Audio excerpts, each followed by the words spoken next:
बहुत से भक्त हैं वह सिद्धि चाहते हैं कि हमारे पास कोई ऐसा ज्ञान हो जाए, भगवान की कृपा हो जाए कि हम दूसरों का भी कल्याण करें।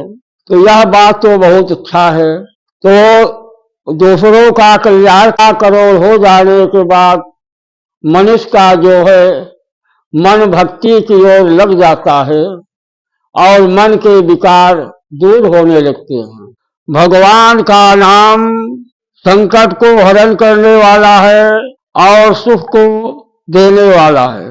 भगवान का नाम सीताराम सीताराम इस प्रकार हमेशा जपना चाहिए और भगवान का कीर्तन और पूजन भी करना चाहिए। यही जो है भक्ति होती है और इसी के लिए हमारा और आपका मनुष्य यौन में जन्म हुआ है। केवल भगवान का नाम लेने के लिए हमारा आपका जन्म हुआ है। तो जितना ज्यादा से ज्यादा हो जाए हम आप भगवान का नाम ले, उनका कीर्तन करें। यह बड़े भाग से प्राप्त होता है। भगवान का भजन और भगवान का जाप करना, उनके नाम का जप करना, यह बड़े सौभाग्य और बड़े भाग्यवान को प्राप्त होता है। जब भगवान की असीम कृपा होती है और मनुष्यों का कई जन्मों का पुण्य उदय होता है, तब उसके अंदर भगवान के प्रति प्रेम जागृत होता है और भक्ति आती है। कोई मनुष्य निस्वार्थ पूजा करते हैं, कोई स्वार्थमय करते हैं और कोई सिद्धि प्राप्त करने के लिए करते हैं। हकीकत यही है कि भगवान का सेवा और पूजन जो भी किया जाए निस्वार्थ किया जाए। भगवान के नाम से हमें क्या प्राप्त होगा क्या नहीं होगा, भगवान क्या करेंगे, हम उसको नहीं जानते। हम भगवान का नाम लेते हैं, उनका भजन करते हैं, इतना हम जानते हैं कि हम भगवान का नाम ले रहे हैं, उनकी सेवा कर रहे हैं जिस कार्य के करने के लिए हमारा जन्म हुआ है। और भगवान का नाम लेने पर लाभ होगा या हानि होगा, अच्छा होगा खराब होगा, हमसे क्या मतलब है। हम भगवान का भजन करें, उनका नाम लें, इतना ही हमें करना चाहिए। बहुत से भक्त हैं वह सिद्धि चाहते हैं कि हमारे पास कोई ऐसा ज्ञान हो जाए, भगवान की कृपा हो जाए कि हम दूसरों का भी कल्याण करें। तो यह बात तो बहुत अच्छा है। तो दूसरों का कल्याण करने के लिए जब हमारे पास कुछ रहेगा, कुछ तपोबल रहेगा, कुछ भगवान का भजन हमारे पास रहेगा, हम तभी तो दूसरों का कल्याण कर सकते हैं। तो इसके लिए जो यह चाहते हैं तो कम से कम 1.25 करोड़ सीताराम नाम का जप करें। 1.25 करोड़ जो है सीताराम नाम का जप इकट्ठा करें और उसके बाद 1.25 करोड़ हो जाने के बाद जप उनका चालू रहे, अपना जप करते रहें। फिर यह गिनती न रखें कि कितना जप हम कर रहे हैं, कितना क्या कर रहे हैं। जितना ज्यादा से ज्यादा हो जाए भगवान का भजन करें और सीताराम का जप करें। तो 1.25 करोड़ हो जाने के बाद आपके पास भगवान की कृपा इतनी हो जाएगी कि आपके द्वारा दूसरों का कल्याण हो सकता है। और आपके पास जब भगवान के भजन का धन इकट्ठा रहेगा तभी दूसरों का कल्याण होगा। 1.25 करोड़ हो जाने के बाद मनुष्य का जो है मन भक्ति की ओर लग जाता है और मन के विकार दूर होने लगते हैं। पहले आप भजन इकट्ठा करें, जितना ज्यादा से ज्यादा हो जाए सीताराम नाम का जप इकट्ठा करें। जब आपके पास धन काफी मात्रा में राम नाम का इकट्ठा हो जाएगा तभी तो आप दूसरों को दे सकते हैं। इसलिए पहले अपने कल्याण के लिए आपका जो धर्म है मनुष्य जीवन, उस धर्म के लिए भगवान का भजन करिए।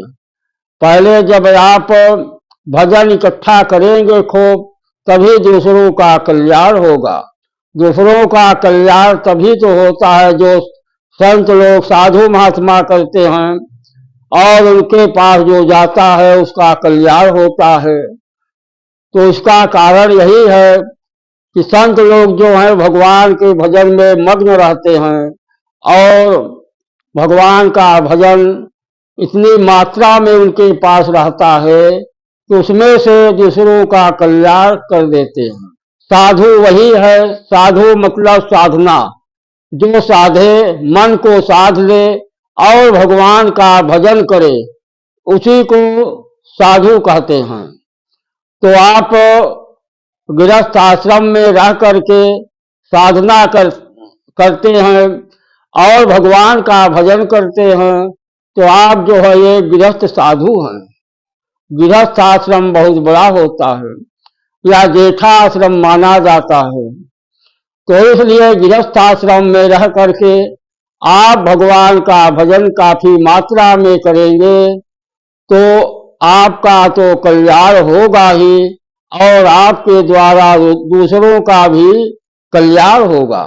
जो सीता राम नाम का जप करते हैं, उनके साथ हनुमान जी हमेशा रहते हैं और उनकी हर प्रकार की रक्षा करते हैं। और जो नारायण का भजन करते हैं, नारायण नारायण नारायण का कीर्तन करते हैं, गान करते हैं, तो नारायण का भजन एक ऐसा है कि नारायण के भजन करने से सारे देवता प्रसन्न हो जाते हैं। केवल नारायण का भजन ही ऐसा है कि श्रीमन नारायण नारायण नारायण ऐसा कहने से सारे देवता अपने आप प्रसन्न हो जाते हैं। तो जो लोग नारायण का भजन करते हैं और सीता राम नाम का जप करते हैं, या तो बहुत ही सुंदर है। जैसा कर रहे हैं वैसा ही करते जाए, वही नारायण है, वही कृष्ण है और वही सीताराम है। इसलिए जैसा आप कर रहे हैं वैसा ही करते रहिए। जो शिव का नाम ले रहा है शिव का नाम ले, नारायण का नाम ले रहा है नारायण का, और जो सीताराम का नाम ले रहा है उनका नाम। जो जिस कार में है सभी जो है भगवान है और सभी देवता हैं। जो जिस कार में कर रहे हैं, लगे हुए हैं, उसी में अपने मन को लगाए रखें और उनका गुणगान और कीर्तन करता रहे। क्योंकि ब्रह्म एक है, देवता जो अलग अलग है, तो ब्रह्म जो है एक है और शरीर जो है अलग अलग है। इस कारण से जो जिनका भजन कर रहे हैं, जिस नाम का भजन कर रहे हैं, उस नाम का भजन करते रहें और अपना कार्य भी करते रहें और सीताराम नाम का जप करते रहें, श्रीमन नारायण नारायण का भजन करते रहें। श्रीमन नारायण नारायण नारायण, श्रीमन नारायण नारायण नारायण, श्रीमन नारायण नारायण नारायण, श्रीमन नारायण नारायण नारायण, श्रीमन नारायण नारायण नारायण, श्रीमन नारायण नारायण नारायण। देखिए नारायण का नाम और उनका भजन कितना सुंदर है कि आपका भी मन प्रसन्न होगा, जो सुनेगा उसका भी मन प्रसन्न होगा, और आप जिसका भजन कर रहे हैं वह भी प्रसन्न होंगे। जय श्री राम, जय श्री राधे।